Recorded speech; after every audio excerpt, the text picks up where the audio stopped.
Hi, everybody. Thank you so much for joining us today. First, as always, I need to remind you that I do a publication called Beth's Newfangled Family Tree. It's on electricscotland.com. You can get it very easily by going to electricscotland.com and typing in Beth's Newfangled Family Tree. It's free, I promise, no strings. Today we're going to have a real good time. We're going to talk about Ellis Island marriages. We're also going to do a very short thing about real rules to live by.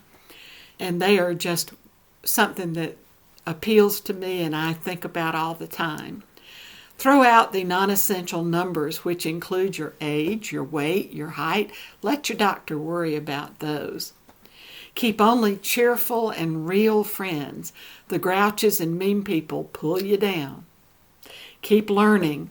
Learn about the computer. Learn about crafts, gardening, whatever. Never let your brain be idle. And by the way, genealogy is a great brain exercise. An idle mind is the devil's workshop. The devil's name is Alzheimer's. Enjoy the simple things. Laugh often, long, and loud. Laugh until you gasp for breath. Laugh so much that you can be tracked in the store by your distinctive laughter. Tears happen. Endure, grieve, move on. Surround yourself with what you love. Family, pets, keepsakes, music, plants, hobbies, books, whatever. Your home is your refuge. Do not take guilt trips.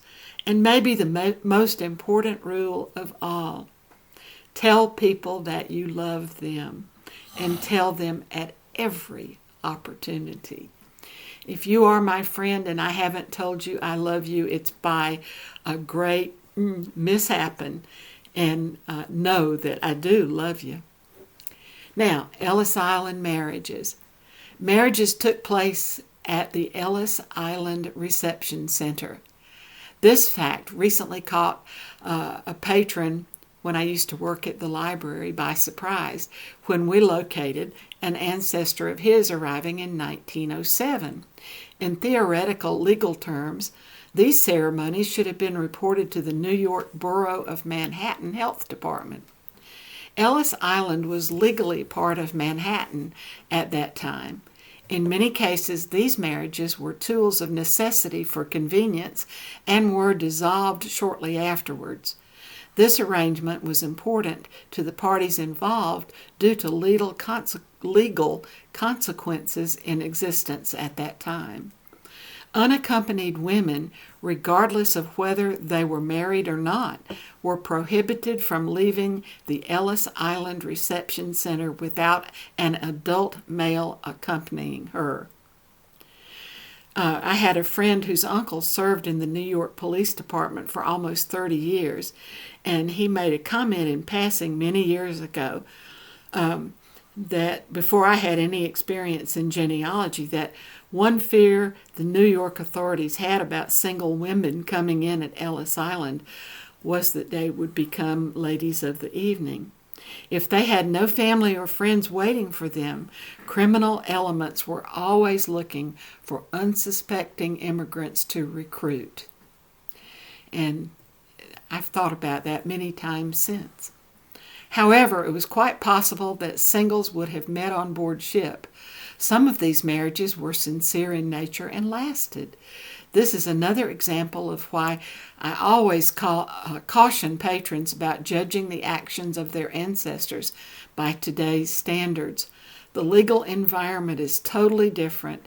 Unaccompanied women and minor children can be found on the list of detained aliens that accompanies the passenger list. It may be at the front or the back of the list, but look for it. This procedure was apparently in place until 1937. Further investigation by the patron showed that clergy from various prominent denominations were assigned to Ellis Island, and they could marry people too. These marriages could be civil or religious, depending on the circumstances. If the couple chose a religious ceremony, the church record of the ceremony would be in possession of the Roman Catholic diocese or congregation, if it was a Protestant wedding, of the presiding minister. Very interesting, very upsetting to me for some reason. But thank you so much for joining us. Hope you'll come back again next time.